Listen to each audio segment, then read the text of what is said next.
Day 2 in Jaipur started at जल महल। सुबह की शांति और परफेक्ट लेक व्यूज, फिर आमेर फोर्ट जहां हर दीवार रॉयल्टी की कहानी बताती है। उसके बाद Jaigarh fort, strong walls, massive cannons, pure power vibes, और दिन का एंड नाहरगढ़ फोर्ट पर सनसेट, ठंडी हवा और ऊपर से पूरा जयपुर चमकता हुआ। डे 2 में हमने फोर्ट्स, व्यूज और जयपुर का रियल मैजिक देखा है। तो चलो शुरू करते हैं डे 3, जयपुर का फाइनल डे, एक लास्ट दिन और मेमोरीज लाइफ टाइम के लिए।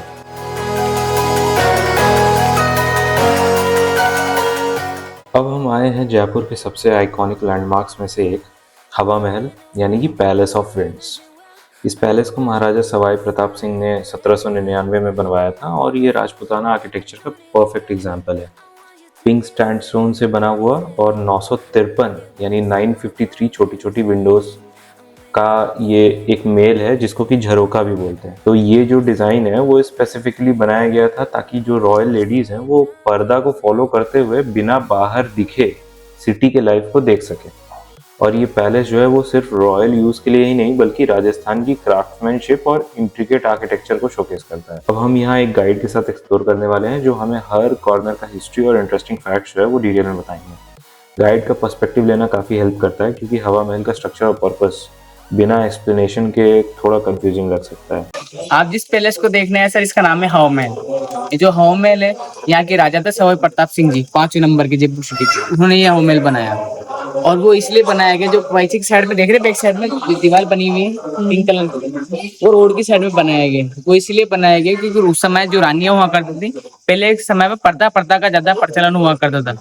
रानी घूंघट में रहा करती, बाहर नहीं जा सकती, बाहर का नजारा कैसा होता है, कैसे त्योहार बनाए जाते हैं। और राजस्थान के अंदर 2 फेस्टिवल मनाए जाते थे जिसको बोलते हैं तीज और गणगौर। तीज और गणगौर की सवारी पहले इधर से निकला करती थी, बड़ी चुपर से। तो रानियां यहाँ पर आकर के अंदर से खिड़कियां बनी हुई, झरोके बनी हुई, तो वहां से बाहर की तरफ देखा करती थी। और ये पैलेस बनाया गया 1799 के अंदर। ये 5 मंजिले इमारत है। टोटल विंडोज देख रहे हैं, छोटी ये बड़ी, इसमें टोटल विंडोज 365 विंडोज है, 365 खिड़कियां इसके अंदर। और 5 मंजिल के नाम अलग अलग दिए गए। और ये महल इसलिए रोड की साइड में बनाया गया था। और राजा सवाई प्रताप सिंह जी थे, कृष्ण भगवान के भक्त हुआ करते थे सर। जो आपको स्ट्रक्चर दिख रहा है, डिजाइन बना हुआ, ये कृष्ण भगवान के मुकुट के रूप में बनाया गया है। अच्छा। कृष्ण भगवान के रूप में, क्योंकि जो राजा थे कृष्ण भगवान के भक्त हुआ करते हैं, इसलिए इसका डिजाइन कृष्ण भगवान के मुकुट के रूप में दिया गया था। और जो इसके आर्किटेक्चर थे उसका नाम था लालचंद उस्ताद, उन्होंने ये हॉल बनाकर तैयार किया था डिजाइन। इस हॉल में जाने के लिए 2 दरवाजे बनाए गए। सबसे पहला दरवाजा देखेंगे, इसका नाम है आनंद पोली। आनंद पोली द्वार इसलिए कहते हैं इसको, जो राजा इस द्वार से अंदर जाते थे तो उसको आनंद की अनुभूति होती थी, इसलिए आनंद पोली द्वार। सेकंड जो द्वार देख रहे हैं ये वाला है, इसका नाम है चंद्रपोल द्वार। चंद्रपोल द्वार कहते हैं इसको, जो राजा हिंदू धर्म के हुआ करते थे, अपने पैलेस को, अपने महल को एक वास्तु के हिसाब से बनाया करते थे। जयपुर सिटी भी एक वास्तु के हिसाब से बनाया गया पैलेस सिटी है जयपुर सिटी में। और ये हवेली वास्तु के हिसाब से बनाया गया है। जो दरवाजे देख रहे हैं आपके पश्चिमी साइड में है, पश्चिमी साइड में जो दरवाजे बनाए गए, पश्चिम में से चांद का उदय होता है, इसलिए इसका नाम चंद्रपोली द्वार रखा गया है। अच्छा। और जो ऊपर मूर्ति देख रहे हैं 5, ये हिंदू धर्म के जिसको बोलते हैं 5 देवी देवता, जिसको बोलते हैं पंचदेव। पंचदेव इसको बोलते हैं गणेश भगवान, शिव जी, विष्णु जी, सूर्यदेव और वैष्णव। और जो मार्बल की प्रतिमा दिखाई दे रही है आपको, वो है द्वारपाल। उस समय में द्वारपाल हुआ करते थे। अभी इसी दरवाजे के ऊपर आपको छतरी दिखाई दे रही है येलो कलर की। एक ये छतरी और एक रेड स्टोन की छतरी देखेंगे। ये दोनों इसलिए बनाई गई है, जब राजा इस दरवाजे से अंदर जाते थे हवा महल में, तो वहाँ पे दासी रहती थी, उनका फूल बरसाकर स्वागत किया करते थे। और इसमें शहनाई वाद्य रहता था, शहनाई बजाकर राजा का स्वागत किया जाता था, इसलिए दोनों छतरी पे बनाई गई थी मेन एंट्री गेट पे। यहाँ पे 3 रास्ते अलग अलग है। एग्जिट गेट हुआ करता था सैनिकों का, और एक रानी का जो खुफिया रास्ता हुआ करता था, जिसको किसी को पता नहीं लगता कि रानी कहाँ से आ रही है। वो भी रास्ता एक हवा महल का मॉडल बनाया गया। उस मॉडल के अंदर आपको पूरा विजिट कराएंगे, दिखाएंगे। ये आंगन पहले से ही बना हुआ है और बीच का फाउंटेन सिर्फ सुंदरता के लिए यूज होता है। पुराने जमाने में यहाँ पानी भरा जाता था, कमल और गुलाब के फूल डाले जाते थे और इत्र से पूरी जगह महकती थी, पूरा महल महकता था। होली के टाइम रानियां यहीं रंग खेला करती थी और राजा दूर से उन्हें देखते थे। आज ये फाउंटेन टूरिस्ट को अट्रैक्ट करने के लिए चलाया जाता है और रात को मशाले जलाई जाती हैं जो इस जगह को और भी रॉयल बना देती। ये कमरा सवाई प्रताप सिंह का है जहां वो रात के वक्त बैठकर लिखा करते थे। उन्होंने यहाँ भगवान कृष्ण, संगीत और कला पर काफ़ी रचनाएं लिखी। अंदर उनकी सिलिकॉन से बनी मूर्ति दिखाई गई है जो टेम्परेचर रेसिस्टेंट है और बिल्कुल उसी तरह सजाई गई है जैसे रियल टाइम में होता था। यहाँ पर आप मोरपंख और वो कागज भी देख सकते हैं जहाँ बैठकर सवाई प्रताप सिंह लिखा करते थे। आप देख सकते हो ये हवा महल का मॉडल है एंड ये मॉडल में आप डिज़ाइन देख रहे हैं ये कृष्ण भगवान के मुकुट के रूप में दिया गया है और जो साइड की जो पट्टियां हैं वो मुकुट को बांधने के लिए होती है एंड ये फ्रंट एंड साइड दोनों साइड है। अच्छा, ये जो व्यू है ये बाहर रोड साइड से है एंड यहाँ इसी रोड से तीज और गणगौर की सवारी जो है वो निकला करती थी। और ये जो आप देख सकते हो यहाँ पर एक छोटे छोटे झरोके भी हैं जिनसे रानियां बाहर का नज़ारा देखती थी और आनंद लिया करती थी इन सवारियों का। बाकी ये 5 फ्लोर की इमारत है एंड ये बाहर का व्यू है। तो अब देखते हैं पीछे के साइड से व्यू कैसा दिखता है। ये देख सकते हैं हवा महल पैलेस इतना बड़ा पैलेस है जो इस तरफ से बेटर समझ में आता है। ये वो पोर्शन है जहाँ से हमने एंट्री की थी यानी फर्स्ट एंट्री गेट एंड यहीं से अंदर गए थे। वो पहला आंगन है एंड देन सेकेंड आंगन है जिसमें इस वक्त हम विजिट कर रहे हैं। ये 2 छतरी राजा के स्वागत के लिए बनाई गई थी एंड ये मेन एंट्री गेट राजा के लिए हुआ करता था। और जो सैनिक वाला रास्ता है वो देख रहे हैं साइड में, वहाँ एग्जिट गेट है एंड साइड में सैनिकों का भी है जहाँ से सैनिक लोग आया करते थे। एक तीसरा रास्ता भी है जो खुफिया रास्ता है। वो छतरी देख रहे हैं आप, वहाँ सावन के महीने में रानियां बारिश का आनंद लिया करती थी। यहीं से सिटी पैलेस भी कनेक्टेड था जिसमें आराम से रानी और राजा जो है वो जा सकते थे बिना किसी के नजर में आए हुए। हवा महल में एक खास झरोखा होता है जो दोनों तरफ से चमकता है। अगर बाहर रोशनी हो तो ये विंडो अंदर से शाइन करती है और जब अंदर रोशनी हो तो बाहर से चमकती दिखाई देती है। ये इसलिए होता है क्योंकि विंडो में छोटे छोटे कलर्ड ग्लास लगाए गए हैं जो लाइट को रिफ्लेक्ट और ग्लो कर देते हैं। इसी वजह से अंदर बाहर दोनों तरफ से एक सुंदर रोशनी का इफेक्ट बनता है। हवा महल में एक बहुत ही इंटरेस्टिंग झरोका सिस्टम भी है। यहाँ 3 झरोखे होते हैं, बीच वाला सीधा सामने देखने के लिए और दोनों साइड वाले लेफ्ट और राइट डायरेक्शन में देखने के लिए। इनका डिज़ाइन ऐसा है कि इनमें खड़े होकर सिर्फ अपनी डायरेक्शन में ही देखा जा सकता है, कोई इधर उधर झांक नहीं सकता। आई मीन सामने वाला सामने को ही देख पाएगा, लेफ्ट वाला लेफ्ट को ही देख पाएगा, राइट वाला राइट को ही देख पाएगा। पुराने काल की ये प्राइवेसी का एक बहुत ही परफेक्ट एग्जाम्पल था। अब बात करते हैं शरद मंदिर की जो पहले फ्लोर पर है। ये शरद ऋतु के लिए बनाया गया था क्योंकि यहाँ सूरज की रोशनी सीधे अंदर तक आ जाती थी जिससे महल का ये हिस्सा नेचुरली वार्म रहता था। ठंड के मौसम में ये जगह राजा रानियों के लिए परफेक्ट थी।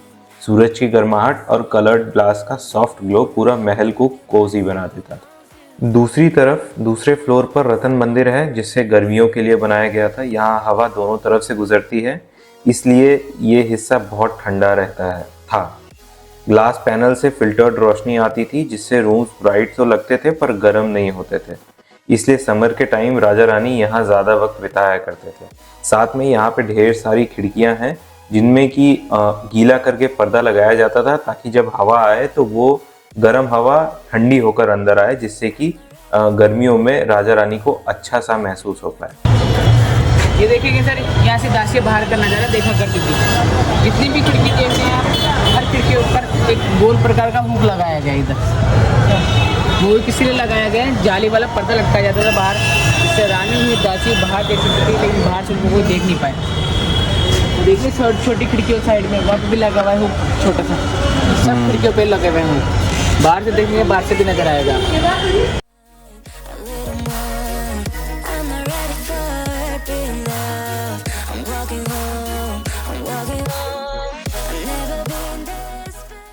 ये देख रहे हैं सर, ये 3rd फ्लोर है।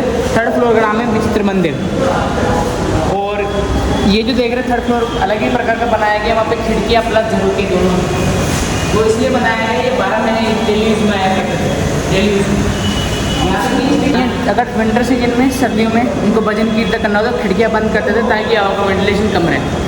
और समर सीजन में अगर भजन कीर्तन करना होता तो खिड़कियाँ खोल देते ताकि हवा का वेंटिलेशन ज़्यादा रहे। और ये बुक देख रहे हैं, उस पर झूले लगाया जाता था। कृष्ण भगवान की मूर्ति झूले के परख करके रानी उसको झूला झुलाया करते थे, इसलिए इसका नाम विचित्र मंदिर दिया गया है। और नीचे से रानी को कोई देख नहीं सके। और ये पत्थर का है। उस समय पे ओनली हाथ से ही वर्क चलता था, कोई मशीन तकनीकी यंत्र नहीं था, तो ये हाथ से काट करके बनाया गया जाली है, और यहाँ से ठंडी ठंडी हवा भी आती है, वेंटिलेशन भी काफ़ी अच्छा रहता है। ये रेनोवेट हुआ है क्या भैया थोड़ा बहुत भी? रेनोवेट नहीं हुआ, ऐसे कि ऐसे बस खाली तो कलर वगैरह ये सब किया गया? कलर वगैरह करा जाता है, जैसे ख़राब हो गया।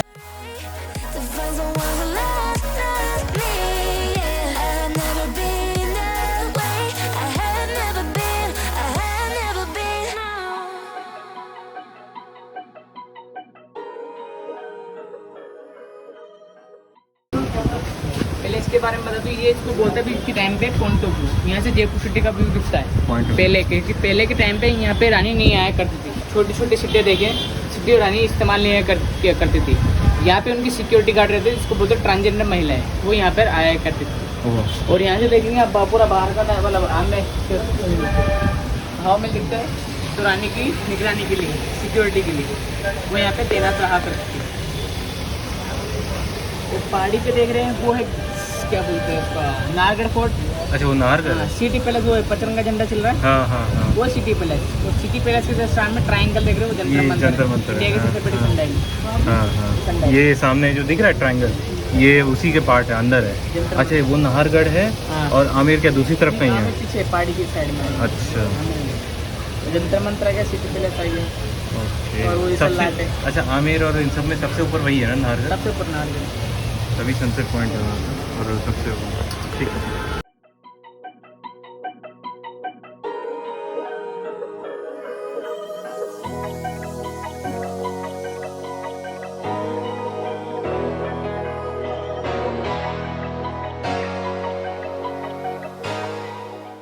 यहाँ पे रानियाँ नृत्य संगीत वगैरह मनोरंजन के लिए बनाए गए थे। मनोहर मंदिर। मनोरंजन हुआ करते हैं यहाँ पे, नृत्य संगीत वगैरह। ये राजा के जो फैमिली मेम्बर आते थे, क्या बोलते गेस्ट, उनके लिए बनाए गए थे। और यहाँ पे मूर्तियाँ डिस्प्ले करके रखी गई हैं। ये इधर 17वीं सेंचुरी में आमेर में मिली थी उस समय, तो यहाँ पे डिस्प्ले किया गया है। पूरा पत्थर का एक पत्थर में बनाई गई मूर्ति, और वो भी हाथ से सजी, हैंडमेड है। यहाँ पे देखेंगे इसको एक थोड़ी सी छीनी के निशान दिखाई दे रहे होंगे। हाँ जैसे सिलवट्टा होता है ना। हाँ, आप लोग बोर ना हो ज़्यादा, इसके लिए मैं पहले फूड का एक्सपीरियंस बता देता हूँ जो रात में डे 3 पे मैंने खाया। अब टाइम है जयपुर के असली फ्लेवर्स का।